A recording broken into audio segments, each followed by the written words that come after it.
দুই দিন যেতে না যেতেই জার্মানির বাডেন-ভিউর্টেনবার্গ অঙ্গরাজ্যে আবারও ছুরি হামলা। মঙ্গলবার সন্ধ্যায় মানহাইমে জার্মানির রক্ষণশীল উগ্র ডানপন্থী দল হিসেবে পরিচিত অল্টারনেটিভ ফর ডয়েচল্যান্ড বা এএফডি থেকে আসন্ন ইইউ পার্লামেন্টের নির্বাচনের প্রার্থী হাইনরিশ কখে ছুরি দিয়ে হামলা করে ২৫ বছর বয়সী এক তরুণ। পরে তাকে উদ্ধার করে হাসপাতালে ভর্তি করে পুলিশ।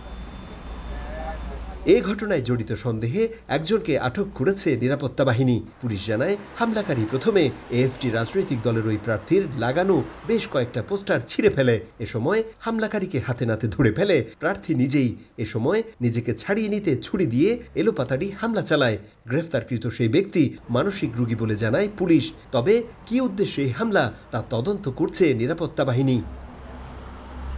এদিকে হামলায় আহত হাইনরিশ কখের অবস্থা আশঙ্কাজনক নয় বলে জানিয়েছে চিকিৎসক। এর ৫ দিন আগে মানহাইমের মার্কেট প্লেসে ছুরি হামলার ঘটনায় নিরাপত্তা বাহিনীর এক সদস্য নিহত হন, আহত হন বেশ কয়েকজন। ওই ঘটনার রেশ কাটতে না কাটতেই আবারও ছুরি হামলার ঘটনা ঘটল। দেশটির কট্টর ডানপন্থীদের উপর একের পর এক হামলার ঘটনায় দেখা দিয়েছে চরম উদ্বেগ।